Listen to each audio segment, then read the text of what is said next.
Meanwhile, the House of Representatives entering day 21 without a Speaker of the House. Republican lawmakers holding a candidate forum later today, again, after Judiciary Committee Chairman Jim Jordan dropped out of the race on Friday. Now we've got 9 candidates running to be the next Speaker. Interim Speaker Patrick McHenry says he hopes to hold the next vote tomorrow.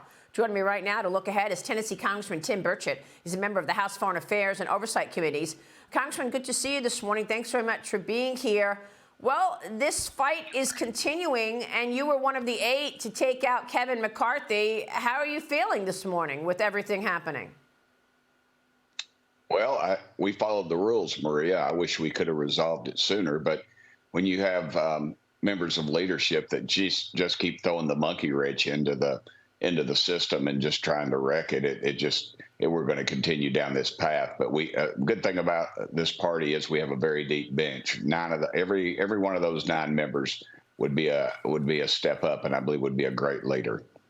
Look, I understand what you're saying, and I think our viewers support, wanting to ensure that the Republicans are tough and fight back on some of the issues you see on the other side. But let's face it, you and 6 other lawmakers voted to remove Kevin McCarthy, and now we're in this mess where you can't find a leader. You signed a letter saying that you'd accept consequences like censure if holdouts would agree to vote for Jim Jordan. California Congressman Tom McClintock is mocking the effort. He sends a sarcastic letter to Matt Gaetz, writing, quote, "Your letter of October 20th, in which you graciously offer to martyr yourselves as long as you can get your way, is perhaps the most selfless act in American history." How do you see this?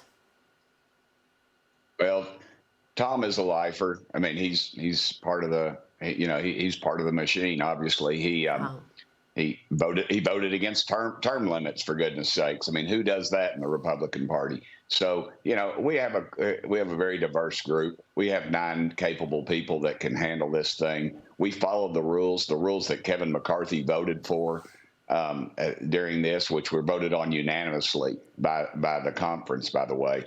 And so, everybody keeps saying that we've wrecked this thing. How did we wreck something that was $33 trillion in debt? We went up $1 trillion in debt 3 months this year already. We're paying $1 trillion a year in interest. I would dare say that no one in leadership was actually focused on that. And that's why we're in the situation we're in. It's out of frustration. Well, Maria, all this is just a road. It's just a blip on the screen if our financial system collapses, which it is on the way doing. And by the way, that $1 trillion of interest a year is mostly paid to the country of China, someone who would love to destroy us. So we've got to get we got to get back on track financially. And leadership was not doing that. As you remember, we took off the entire month of August and 2 weeks into September, when knowing September 30th was the end of our fiscal year.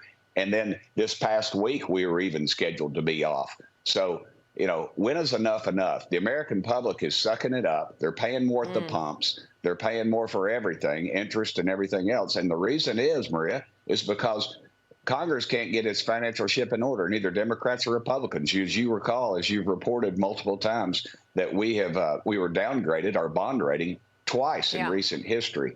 And the reason was, the 2 reasons given was leadership. And now that cuts both ways, because it's 20 years of records that they were going back to, and fiscal responsibility.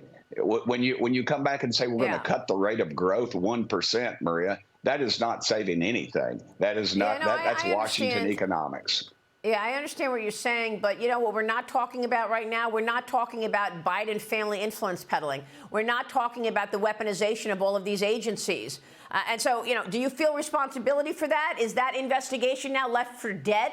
House Oversight Committee Chairman James Comer has now revealed a $200,000 check, which was directly sent to Joe Biden from his brother James and his sister-in-law Sarah. The payment happening on the very exact same day that James and Sarah received $200,000 a wire from AmeriCorps, which is a rural hospital operator, Congressman. And then you've got Eric Swalwell already dismissing this bombshell, writing on X that this only proves Joe Biden generously loaned his family money and that responsibly paid him back, Congressman. So Where does this investigation stand? What about this direct payment, $200,000, which went to Joe Biden? And do you feel responsibility for the fact that we're not pursuing the investigations that the people want to see brought to justice? Well, actually, Maria, those committee meetings are still going on, and the reason this is coming out is because James Comer, the chairman of the committee, and his folks in his office are still operating like they always were. And you can, I tweet about the committee meetings I'm in all week and my @Tim Burchett on X. But you're right. James Comer received $600,000 in loans on March 1st. He received a $200,000 check from AmeriCorps. And then in court records, I think it's pretty telling in court records. Comer. You said James Comer. Let's start again. I'm sorry. Walk us through what happened. Yes, ma'am. James Biden received $600,000 in apparently some sort of loans from this AmeriCorps, which is financially in trouble. And then on March 1st, he received a $200,000 check. And then he immediately wrote a check to President Joe Biden, who I guess was Vice President Joe Biden. But what was telling was James Biden in the court records stated that the Biden family name was what they used for influence. So, at some point, the Justice Department has got to say, we're going to look into this. That's the problem. We can sit here and bring all this stuff forward. And Jamie Comer, the chairman of the committee, which is still meeting, obviously, we bring this stuff forward, and the Justice Department just turns a blind eye to it. And at some point, we're going to have to move to impeachment, because this is just obvious. I mean, Swalwell and the rest of those guys, they can deflect all they want, and they can go on all the other talking heads, and they say there's no proof. Well, this is proof. This is an actual check that he wrote on the very day that he received this to his brother. I don't know about you, but my brother Charlie, if I wrote him a $200,000 check, I think he would. It might raise some concerns, and there it is right there. But and it says loan repayment. But what loan? What loan is there? What proof is there of any loan? All this is more 10% for the big guy, but this looks like 33 1/3% for the big guy on this one. Yeah.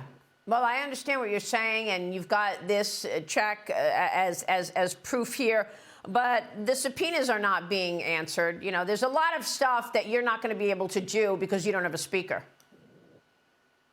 Well, the subpoenas are not being answered. That they can still be issued. There's no question of that. And they are going out at some point. At some point, though, and that's why this is being brought forward, because we're still doing our job. And so. They're not going to answer the subpoenas because they don't want to answer the subpoenas. At some point, though, we are going to have to get Hunter Biden in there to start answering some questions. And we'd like to get Joe. Of course, he won't. He'll use presidential privilege. But his brother James is not free from that. So at some point, we'll bring them in, and we're allowed to do that right now. Congressman, we'll see about that and whether or not you actually can get Hunter Biden to go under oath for you. Real quick before you go, who are you supporting for Speaker now? Do you have a favorite out of the 9 that are running? I do, actually. And if I were to endorse them, it would probably kill them off right now because of my popularity within the conference. But I guess I ought to endorse the person I don't want to win, so that would cause them great discomfort. Well, we just want to see a speaker in place. We don't want to see any more games, Congressman. You know that. Yes, ma'am. Yes, ma'am. But I tell you, the 9 that we have there they're exceptional people, and I believe each of them could do the job. But there'll be we'll have three out today, and then by the end of the day, I hope we just have 1. Okay, Congressman, we'll be watching. Thanks very much for being here this morning. Tim Burchett joining us. Thank you, ma'am.